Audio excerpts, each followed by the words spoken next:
Here's our agenda for the next hour.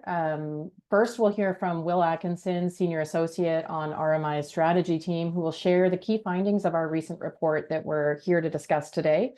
We'll then have a lengthy Q&A session with our experts, where we encourage you to add questions throughout the presentation, with our key speakers, including David Livingston, Chief Strategy Officer at Galvanized Climate Solutions, Marshall Abramczyk, Principal on RMI India Program, Sheldon Mendoza, Manager on RMI's Carbon-Free Buildings team, and Ankit Kalanki, Principal on RMI's Carbon-Free Buildings Program.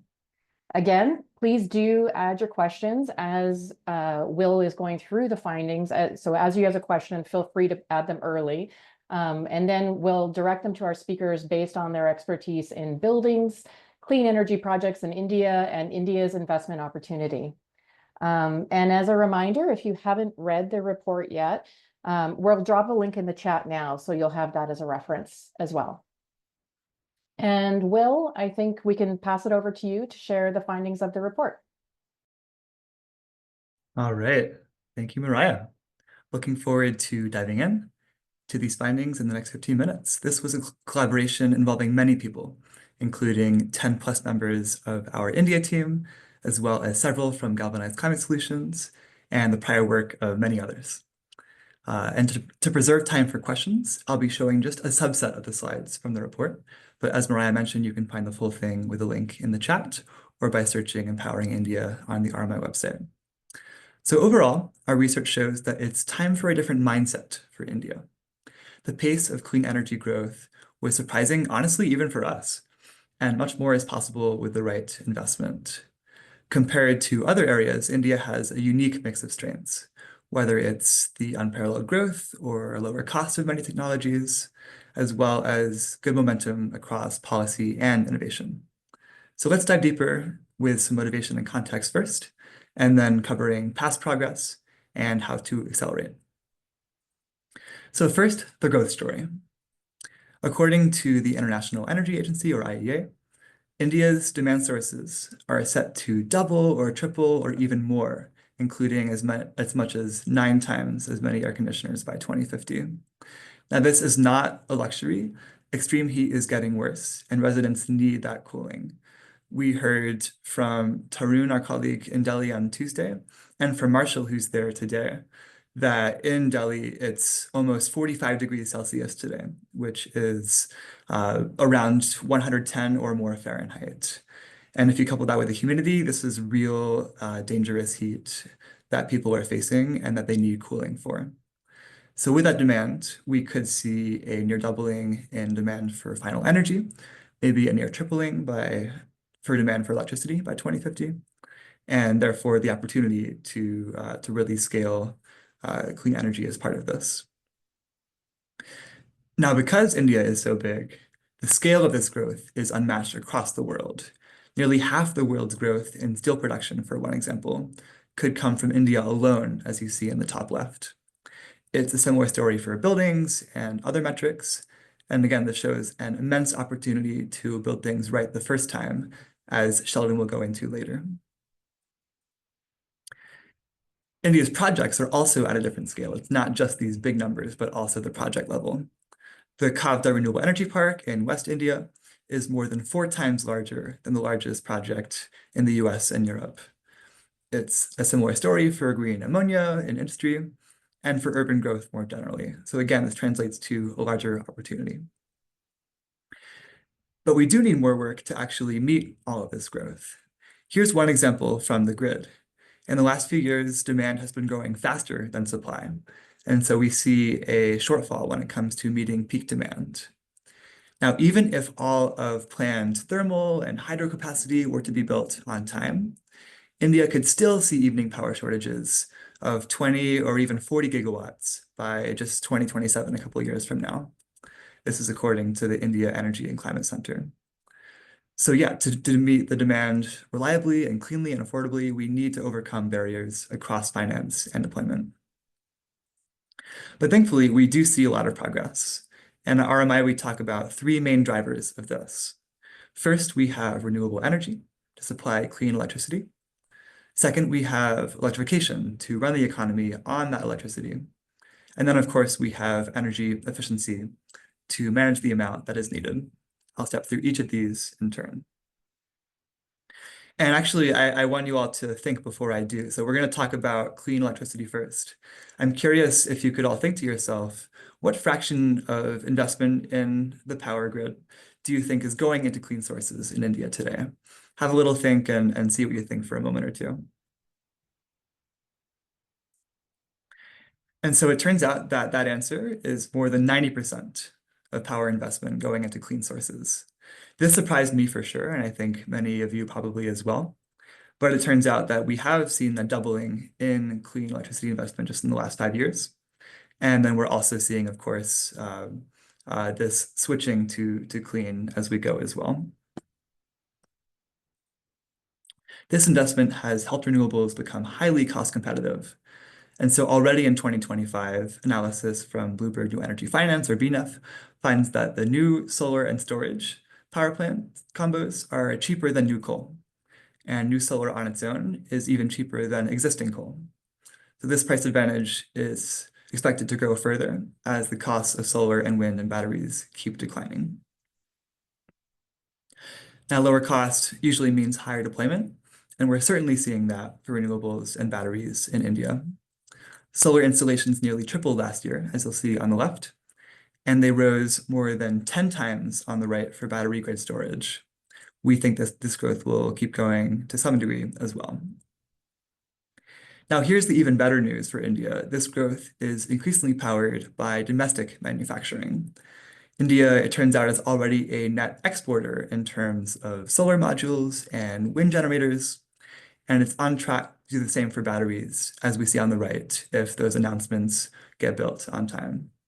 This provides India more confidence that their growth can continue, even if things get messier with international trade and geopolitics.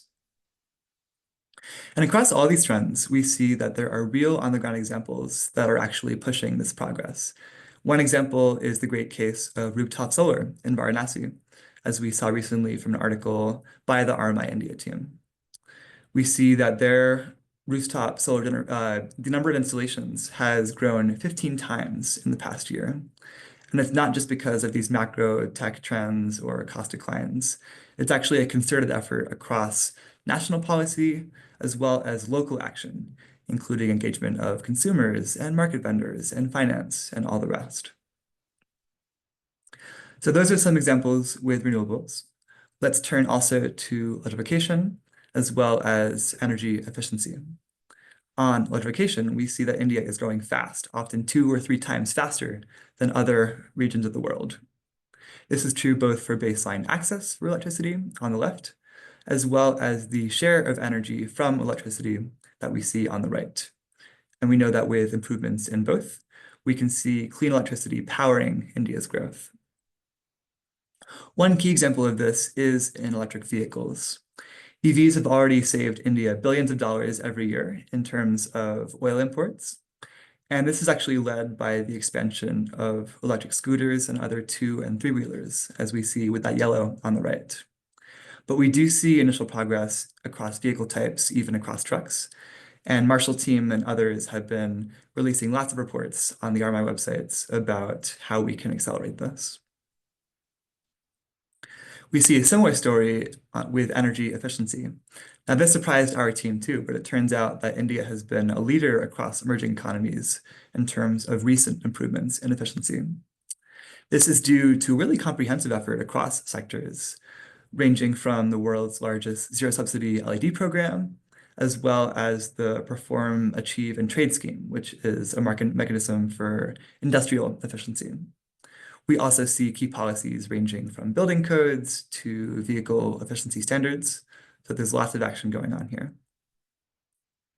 And we see that some places are taking efficiency a step further to really build right that first time. One big example is in Palava City near Mumbai. This is happening across the system. And so we see that better appliances for efficiency, those are just the tip of the iceberg in terms of all the other things that they're doing with smart design of the full building and even the full city in terms of how nature is playing a role and how design can be part of that. The benefits are many, as we see on the right, across comfort and health and even revenue for the builders. And my colleagues Sheldon and Ankit will discuss some of these solutions in greater depth on the panel. So that's a snapshot of India's past progress across renewables, electrification, and efficiency. Let's look ahead in terms of how to accelerate this. One key way is to keep the policies that have made India attractive for investment. We see that across all these emerging economies, India has led on both policy and investment. That's because India already has a broad range of support, both with these longer-term goals as well as the more near-term budget. And now some of these goals have actually already been met, including 5+ years early for India's effort to supply more than half of total power capacity from cleaner sources. We see that other goals are more ambitious, but we think they could be feasible, including the goal to double the rate of energy efficiency improvements, as well as improving 100 times growth in battery storage by 2030. That was kind of wild to me, but to go from 2 gigawatt hours recently to 200 by 2030 is the goal. And if they had a 10 times growth last year, then maybe it's possible. These will be helped by India's union budget, which pairs some smart reforms with a near doubling of investment in solar and hydrogen and manufacturing and further investment. So there's lots of momentum here across the board. Now, why is this momentum here? Why is India continuing to push its transition? We see many benefits in doing so, and we'll go through a few of those now. One is the potential for a million more jobs, millions. We see that from IEA scenarios, clean sources could add more than 4 times as many jobs as fossil fuels might lose. So there's a large net benefit for India's economy and workforce. We also see that clean solutions can improve the economy by improving worker health. And again, this goes back to extreme heat with the 45 degrees Celsius temperatures around Delhi recently. Now, it comes true that more than half of recent global impacts with extreme heat have been felt in India. So this is a real hotspot for this. And yeah, there have been lots of economic losses as well as human losses as part of this. The good news is that by reducing this heat, both by smart planning in cities, like in Palava, as well as general climate solutions, we can avoid the vast majority of the dangerous heat across India's major cities. Another key health benefit is reducing air pollution. Now, studies have found that air pollution causes 1 in 4 deaths in India. That's more than any other risk factor. But the good news is that clean energy can prevent the vast majority of these and actually save millions of lives every year. That's a big opportunity, and it's felt in the heart of many who are there. But again, more than all, we do see that these solutions can both cut costs and raise revenue, all while saving more emissions perhaps than the US and Europe combined in the coming years. We see major cost savings across the system. So we see that in the grid system, we see that in mobility, and we even see that across some solutions in industry that can even make money. I'll go through each of these in turn and then offer some concluding thoughts on that overall opportunity. So for electricity, we see that renewables could power at least 90% of the grid by 2050. And that's in the least cost case, according to modeling from TERI, the Energy and Resources Institute. And that's because we can focus on the cleanest and the cheapest sources of electricity. And by doing so, maybe even saving a third of total grid system costs in that mid-century timeframe. This will not happen on its own. It'll take a whole systems approach to reform markets and have a stronger, reliable grid, and also encourage enablers like storage and demand flexibility. But we do see a path towards getting there. And it's similar for mobility on the transport side. Now, recent reports from RMI, like India at 2047, have shown that if India can switch to cleaner vehicles by mid-century, the savings from all of those avoided oil imports could be 100 times as large as today's. Right now, they're about $1.5 billion every year. They could be $150 billion by mid-century. And again, this will take a comprehensive set of incentives across vehicle types, as well as more financing, more charging, and other supportive policies, but there is a path. And And it's similar again for industry, where we see that energy efficiency as well as direct electrification and green hydrogen can all play a role towards getting there for industry. Workforce and R&D are other levers that are important, as well as the ones we already talked about. We do have a fourth slide of these for buildings. I'm going to let Sheldon and Ankit discuss this in more depth, but you'll hear more from that soon. And across both industry and buildings, it's worth a reminder that solutions to non-CO2 pollution can also save money and raise revenue. Cutting methane is often cost-effective, especially for oil and gas, but also in the waste sector. And we see a big opportunity for emissions of highly warming refrigerant gases to cut those as well at low or no cost, as Ankit will mention. And doing all of this will require more data, more inclusion in policy, and also continued finance to scale the more nascent solutions. And that leads me to the final slide of this presentation before the panel. We've seen how India's clean energy transition can hold so much potential, but we also see that India accounts for only 4 to 5% of current clean energy investment globally. But if that scale was scaled up to match India's share of other key metrics, whether it was across India's size or growth potential or human benefits, we could see that a faster transition could enable a more prosperous way forward for all. And with that, I'll pass it back to Mariah and the panel to discuss how we can get there. Thank you, Will. And as you can see, there's a QR code if you want to download the report. It's also in the chat. We now have about a little more than 30 minutes for questions. Please do continue to send your questions through the chat. I see a few coming in. Thank you very much. Please continue as we go through this next part of the panel. And you should be able to see that through the Q&A function at the bottom of your screen. And we'll get to as many as we can. First question that has, so the first question is actually for David. Where do you see the largest opportunity for investors for the energy transition in India? Thank you very much, Mariah. You know, from my perspective and from our perspective at Galvanize, India is potentially the most exciting market in the world. If you think about everything that was just laid out in terms of the full scope and scale of India's energy transition, I think it's much more comprehensive than people recognize when you look at what's happening in industry, what's happening in transport, what's also happening in terms of India's ability to better align its own political economy with the deployment of renewables. I mean, that's one thing that I will just say was a major takeaway from this report from me. I thought, okay, this is all well and good, but surely this just means a transfer of wealth from New Delhi to Beijing, right? Similar to how, you know, traditionally reliance on oil and natural gas imports was just a transition from India to oil or gas exporting nations. And what's really interesting here is that's not the case. India is taking its own energy destiny into its own hands with, in a couple of years' time, more than enough capacity in terms of modules, and then increasingly in other parts of the supply chain to fully account for the annual capacity deployment that we see in India's breakneck energy transition that's taking place right now. So from an intellectual perspective, I find it incredibly rich and interesting that India is also now a clean energy manufacturing player.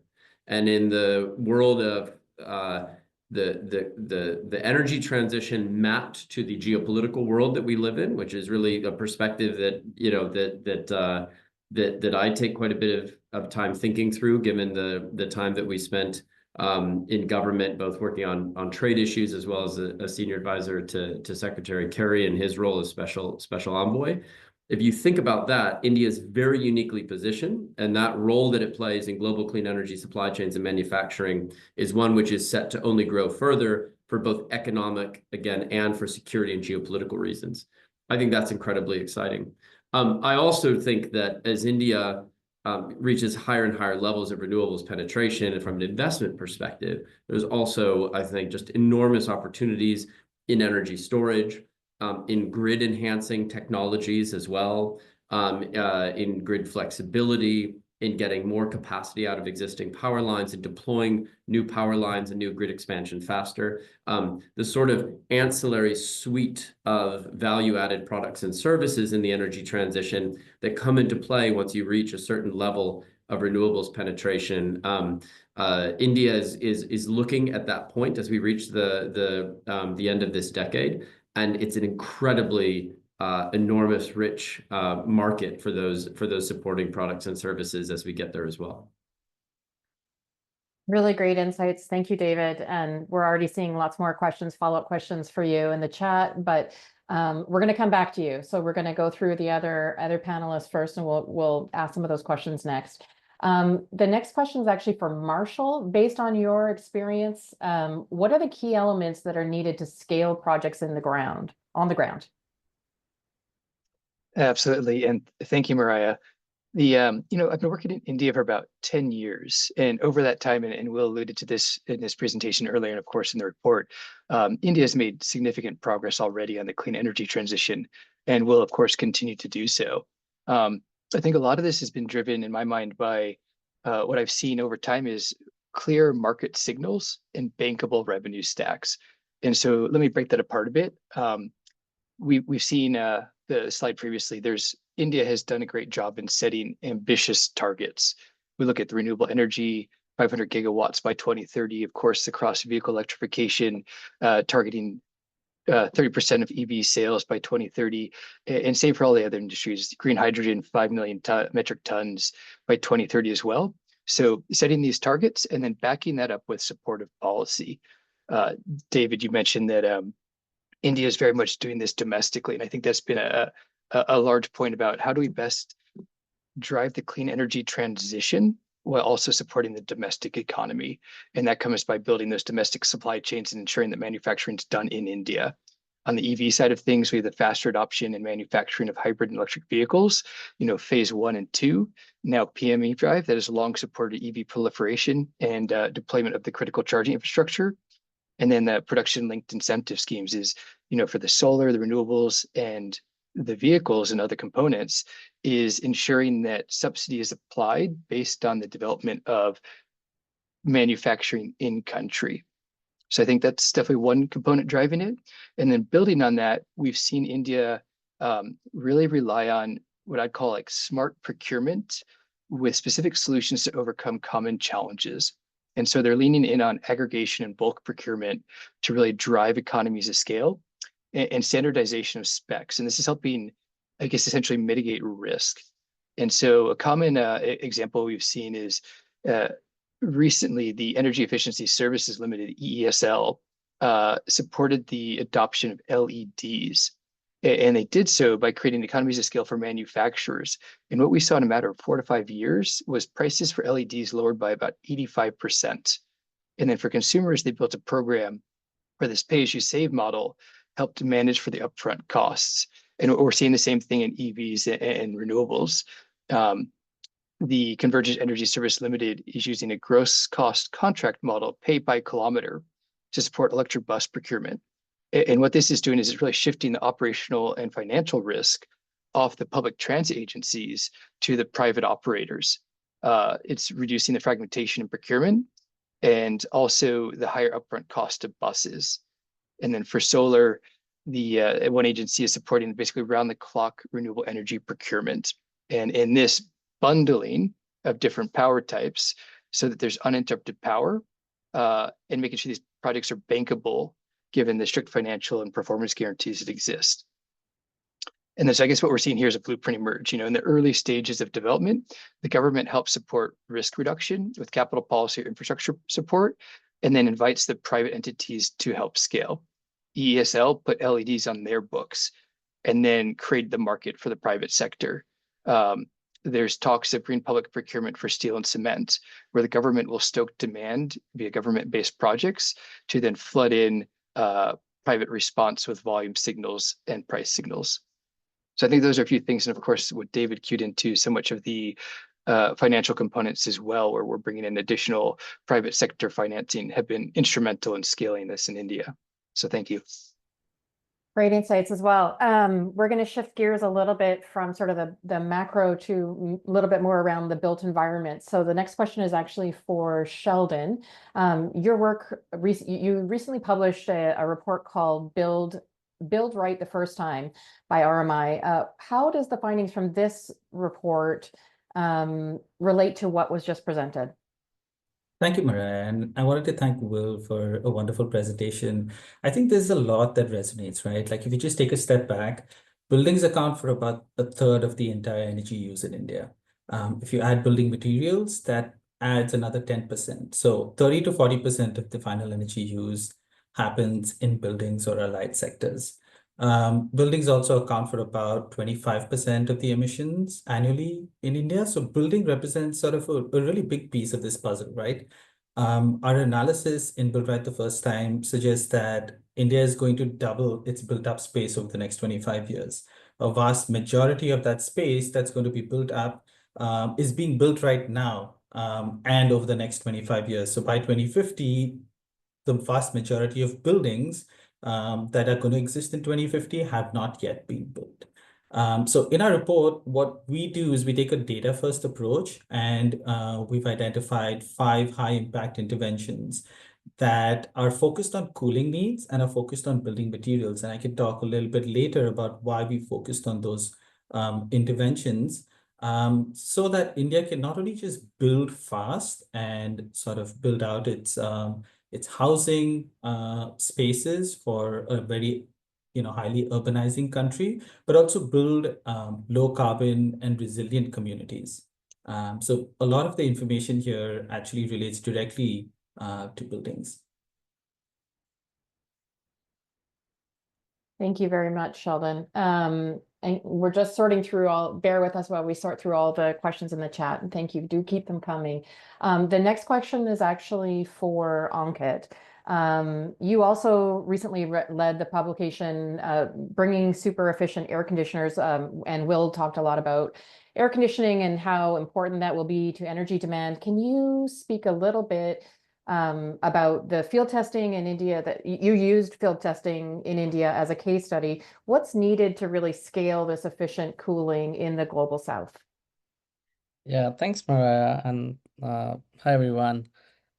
Before I talk about what's needed to scale, I just want to spend a moment to kind of explain briefly the problem at hand, right? I mean, Will talked about this in the presentation. The amount of cooling need, and especially the growth in air conditioning, is huge, more than 9-fold or 10-fold compared to what exists today. And this is not just for India. The entire global south is at a pivotal moment for cooling, is what I'll say. You are seeing rapid urbanization, rising incomes, along with increasing heat and humidity, and that means for millions and millions of people, air conditioning is becoming a necessity now. It's no longer a luxury, because it's not just critical for their health and well-being, but even survival in many cases. And in that sense, just the growth in cooling is a huge commercial opportunity for the industry. But then for a government perspective, it's also a major challenge. If you look at the technologies that are widely adopted today, if we continue to adopt those with that growth trajectory, you're talking about enormous strain on our electricity grids and rising emissions also. So you really need to look at solving this cooling challenge holistically. And I think Sheldon's report on Building Right the First Time is a great point, where you really should be thinking about reducing the need for cooling in the first place. Then you should be talking about how do you meet those needs for cooling in the most efficient manner. And that's where our focus was for this report, because we do expect the air conditioners adoption to significantly grow in the coming years. And so in our field testing, what we identified was that super efficient air conditioners that are really about 80% lower climate impact by using significantly lower electricity and very low global warming potential refrigerants can bring huge benefits to the people, to the grids, to the overall infrastructure. And more importantly, in the context of rising humidity and heat events, these units deliver comfort in a much, much better way than what the traditional units or traditional air conditioners do. So with that context, what's needed to scale? When you ask me that question, I'll say three things are needed to scale the efficient cooling or more specifically efficient air conditioning in India. First, we need to really start recognizing air conditioners or products that provide comfort and not just provide temperature reduction, which is how typically or what conventional air conditioners do. And for that, testing standards, policies, labeling programs would have to evolve so that these products are recognized and rewarded appropriately. We need the large buyers, institutional buyers, to step up and demand these products. We have to find ways to aggregate demand so that we can generate the demand signals for the industry. We have to really be tactical as to who those buyers are, which of these sectors and segments would value life cycle cost, instead of the first cost premium, because ultimately we need to drive down the cost and we need these bulk buyers and demand aggregation strategies to do that. And then finally, we need multiple manufacturers to produce these products. Without manufacturers, this nothing is possible. So, but if we set the right targets through policy, and if we can aggregate the demand, these are strong signals for manufacturers, and consistent and reliable signals for manufacturers to make those investments. And so that allows the ecosystem to create a very competitive environment, and for manufacturers to really step in and scale these solutions in the market. So yeah, I'll pause there. Those are the three things basically that's needed to scale efficient cooling in India. That's great. Thank you, Ankit, and what an amazing opportunity. The next question is actually in the chat, is actually for Will, and thank you for sending this question. What are the key challenges for expanding electricity access and consumption in India? Thank you for that question. And I'll share what Sonika, a principal on RMI's India team in India, shared with us as part of the report. So this comes back to that slide I showed about going from surplus to shortfall in terms of meeting the peak electricity demand. It's really, there's been so much progress, of course, with building out the grid. But of course, there's much more we need to do to make sure that these grid shortfalls don't happen, even if these planned thermal and hydro plants are built on time. And so, yeah, there are many, many barriers that are happening. First of all, I think it's just important to allow the estimates of load growth to be accurate and reflective of all the changes we're seeing, including, as Ankit mentioned, in air conditioners or in other technologies. There's also much more need for the transmission and storage to be able to allow renewable energy to be utilized in the grid. Sometimes it might be curtailed if it's not there. And so that is required to allow for renewables to be fully deployed. There also have been some delays in power purchase agreements for renewables due to other policy challenges or just process challenges. And then even on the thermal and hydro side, there have been shortages either with the fuel or in hydro's case with drought. So that's harder to solve, but it shows the importance of renewables and of storage and transmission to allow for that growth even when those other sources aren't able to deliver as reliably. So those are a few examples. There's many more that Sonika could share with things that local discoms can do and things that utility financiers can do. And with that, maybe I'll link some more reports in the chat. But otherwise, I'll hand it back to you unless others on the panel would like to add on. Thank you, Will. Anybody else have any thoughts? Otherwise, I'll go to the next question. Okay. David, actually, we have two questions for you, and sorry to double up on you. There's lots of questions for you in here, so we're going to try and get to two of them. The first one is, can you speak further to the disproportionately low investment in India's energy transition? What are the barriers? What needs to happen to address this challenge? Oh, that's actually kind of three. And what are the successes in India? How are the successes in India informing other developing countries? If you need me to repeat that, I'm happy to. Well, let me. No, I think I can stylistically address all of those. I think by noting that I would say actually, India is benefiting from quite a bit of investment in its energy transition, and in some cases that's because of several of the steps it's taking right. That, to link to the last question, can indeed, well, are already, I think, serving as lessons for other developing countries, emerging markets, as I personally like to call them, growth markets, because so many of these markets, they have emerged. They've more than emerged. They are growing, and they are where the energy growth is. They are where capital formation is taking place, et cetera. Now, India, in this sense, is both kind of a laboratory and a lighthouse for clean energy transformation.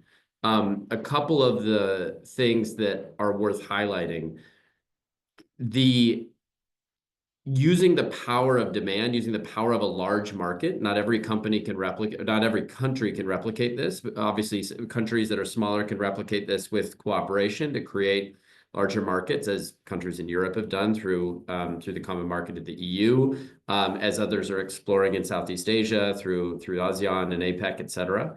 But the creation of a large market that has significant electricity load growth, which in India's case is magnified by the fact that, as the report alludes to, right, India's electrification is going at 3 times the global average pace. So you have a large electricity market which is on steroids, essentially, in terms of demand, because of the electrification that's also taking place in the economy, which is a direct result of thoughtful government policy.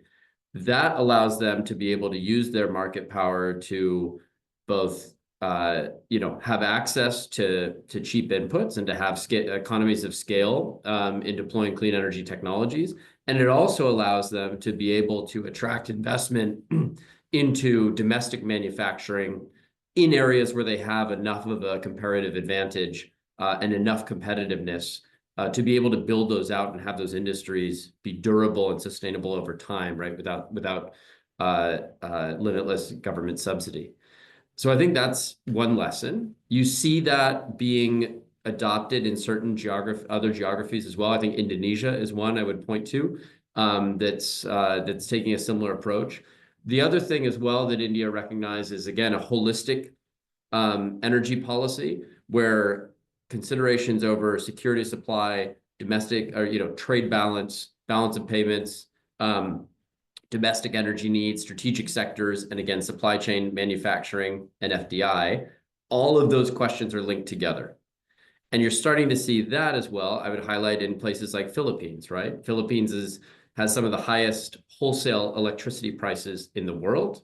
Those are not just a act of God. That is the result of having marginal wholesale electricity prices ultimately set by the imported cost of LNG. And how that feeds through into gas generation prices in the country that are kind of setting that high marginal cost. That creates an enormous amount of consumer surplus and producer surplus for clean energy projects in Philippines to be able to harvest away at that $20 per megawatt hour of wholesale electricity price. And deliver immediate benefits to citizens, businesses, utilities, and so on and so forth. Another lesson from India, and then I want to hand off to others here, is the institutional innovation as well. The Ujala program, the LED lighting program, and market mechanisms, right? Like the perform, achieve, and trade for industrial energy efficiency. India is a hub of innovation itself. And innovation is not always in terms of innovative technologies. We focus, I think, sometimes too much on what's that silver bullet technology, what's the attractive new thing that's going to be on the cover of MIT Technology Review or in a Wall Street Journal article. It's also about institutional innovation within the administrative state and about business model innovation as well. And those are things that I see many other growth markets adopting from India, not only in South and Southeast Asia, but also in Latin America and elsewhere. So I would, one final comment as well. I think India is a really interesting example, and this is also a result of the size of its market, of demonstrating where blended finance is being applied and is being applied in areas where it is needed, and makes a quantum of difference in capital formation that would not otherwise occur. At the same time that India's been very successful in also scaling purely commercial, not blended finance, but purely commercial energy transition investment platforms of its own, or to the point where it has there's several highly competitive Indian energy transition champions that can stand on their own 2 feet, do not need blended finance, do not need concessionary capital, have attractive market opportunities. And it is for that reason that you've seen them scale so fast to become champions within the country. And my prediction would be, as we think about the broader region as well, fast forward to the end of this decade and into the early 2030s, and I think you will see increasingly Indian energy transition champions and investment platforms, project development platforms, being regional champions in broader South and Southeast Asia as well.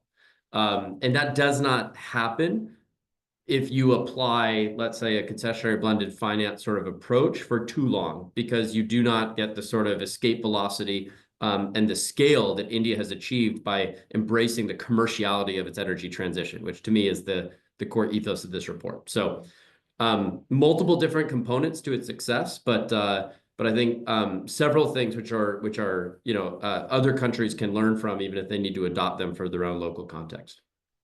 Thank you so much, David. Does anyone on the panel want to chime in on those topics? Yeah, I want to chime in on that part of the successes that are informing developing countries, and maybe slightly take a different view. Instead of successes, like learnings that are informing different countries. So through the work that we did on super efficient air conditioners, the field testing that we did for 9 months, that generated a lot of exciting and important insights and evidence as to how air conditioners operate in the real world, and how much better in terms of the savings and comfort these advanced air conditioners can bring. And so our work was shared with a range of partners, and United for Efficiency, which is a United Nations Environment Program's initiative, which looks at setting energy performance standards for countries around the world on air conditioners, fans, and other appliances. They are actively considering including a performance specification that came out of our findings into their sustainable procurement guidelines and into their regulations that they kind of propose, for countries around the world, the standards that they set around the world. So these findings from the real world, and many countries have similar climate profile like India, hot, humid, long operating condition hours for air conditioning. All those countries would benefit, and U4E in that regards realized and saw that opportunity to replicate those learnings and findings in other geographies as well. So that's one way in which our work is informing, and going to help other countries advance on energy efficiency as well. Thank you, Ankit. We have another question for Marshall. Does the Indian government at any level, or do private actors in India have end-of-life innovations? For example, how is India thinking about the full life cycle of clean energy technology, most importantly, reducing materials and recycling? Thanks, Mara. And yes, absolutely. This is becoming an increasingly important and thought through topic within the Indian context. And what we've seen most recently, this was a key theme for India's G20 presidency back in 2023. And if not already released, soon to be, is Niti Aayog has been, this is India's policy think tank, has been developing a national framework for circularity. And this would be inclusive of sectoral roadmaps, both for the built environment, power, I think steel and cement are the others, and batteries. So in addition to these, so top of mind for discussion, then there's the battery waste management rules, which is both defining what is the waste and how to manage it. And then it's every time I go to engage with the state government as they're rolling out their first or sometimes updated EV policies, this is a main discussion point. As we're looking at starting to retire that first wave of vehicles, they're acknowledging that circularity increasingly critical, whether it's recycling, reuse, or repurposing of these batteries. So top of mind, and this is something we'll continue to see as a discussion. And there are several innovators, I can only speak much to the battery space for EVs, where they are starting to develop the aggregation of the waste batteries and the technology to recycle. Particularly nascent, I think the next steps for us and other NGOs are to continue supporting with pilots, but we'll continue to see more examples of this coming forward. That's great. Thank you, Marshall. The next question is actually for Sheldon, it looks like. How can we distribute our efforts between, from a buildings perspective, national and subnational levels? Yeah, that's a complicated question, specifically from the buildings perspective. And I can just try and drop a picture. From the buildings perspective, if you look at the entire value chain of constructing a home, right? There's the extraction of raw materials, the manufacturing of raw materials, the transport, then the actual building of a home, and then the demolition of a home. There are many stakeholders within this entire value chain. So at the national level, we have very strong policy and incentives. And I'll give you one example. Right now, the government of India is running PMAYU, that's the Pradhan Mantri Awas Yojana. It's the largest, or if not the largest, one of the largest affordable housing schemes in the world.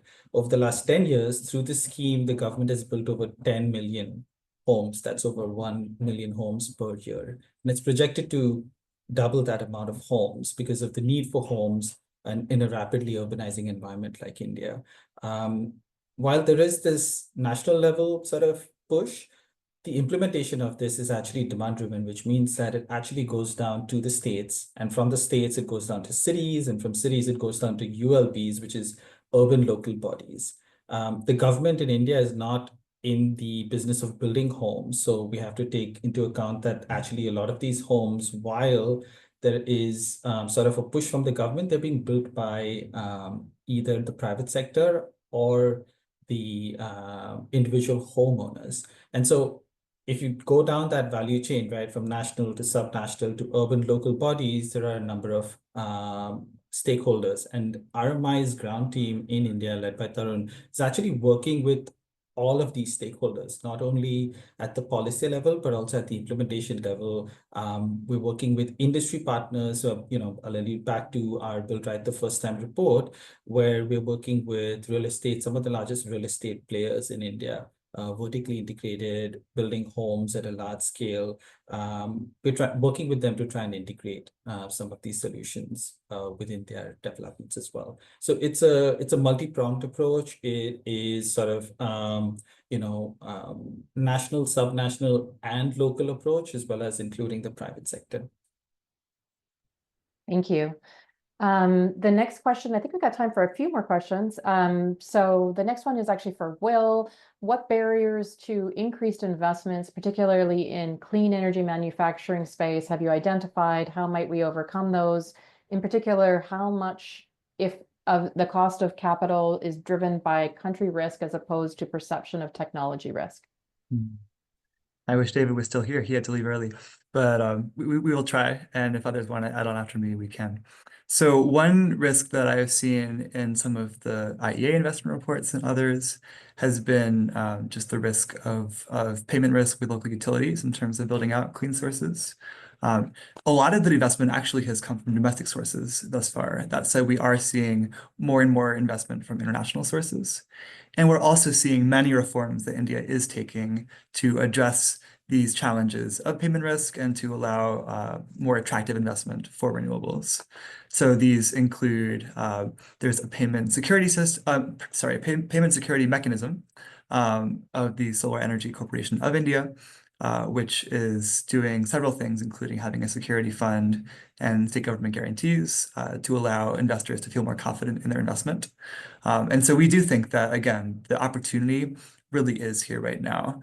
It's more than ever this combination of the growth and the policy and innovation support to allow investors to feel more confident and to grow as they have already.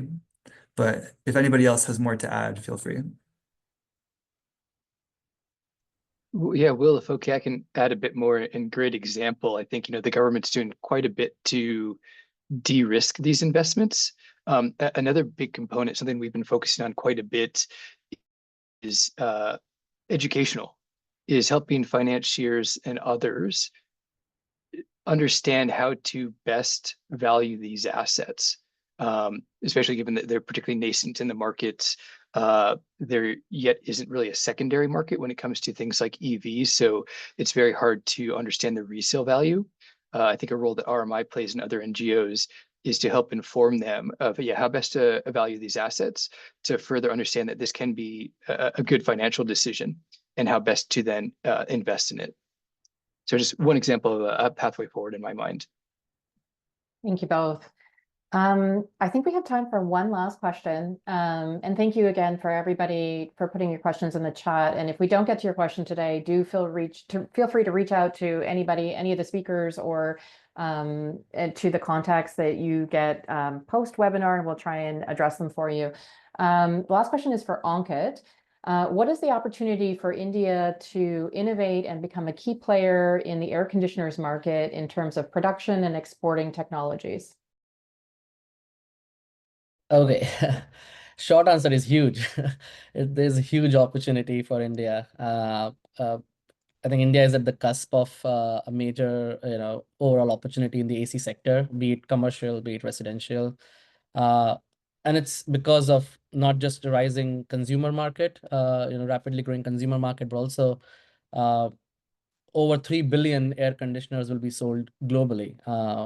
So 1 billion of them expected in India, but beyond India, Indonesia, Brazil, many other countries around the world with very similar climate profiles will have a huge demand. And so there is a huge potential for global innovation and manufacturing. And just last year, if you look at the numbers in India, the sales were close to 14 million, which is maybe small compared to countries like China, but the growth has been in double digits, 15-20% year on year. So the market has been growing very rapidly, to the point that last year there was a supply shortage. That's the scale of demand that you're talking about. And so this creates huge opportunities for manufacturers in India, not just for domestic market, but for globally. And we are seeing almost all major manufacturers, be it Daikin, LG, local manufacturers like Voltas, all of them investing in India in terms of component manufacturing, whether it's heat exchangers or compressor technologies, expanding their R&D bases. So you're seeing a lot more expansion in India, and the government has been very supportive. There have been policies that have been put in place, incentives that have been put in place, like production-linked incentive is one way in which the government has really been nudging the industry to make investments in India, to start making in India and for the market outside India. And India already supplies to many markets, in Africa, and in the Middle East. So there are players in India that manufacture in India and do export globally. So there is, I will say, the foundations are there, and with this huge growth in the air conditioners that we are hoping to see, this just presents a big opportunity for the market. What we have to be careful about, though, is we cannot let inefficiency drive here.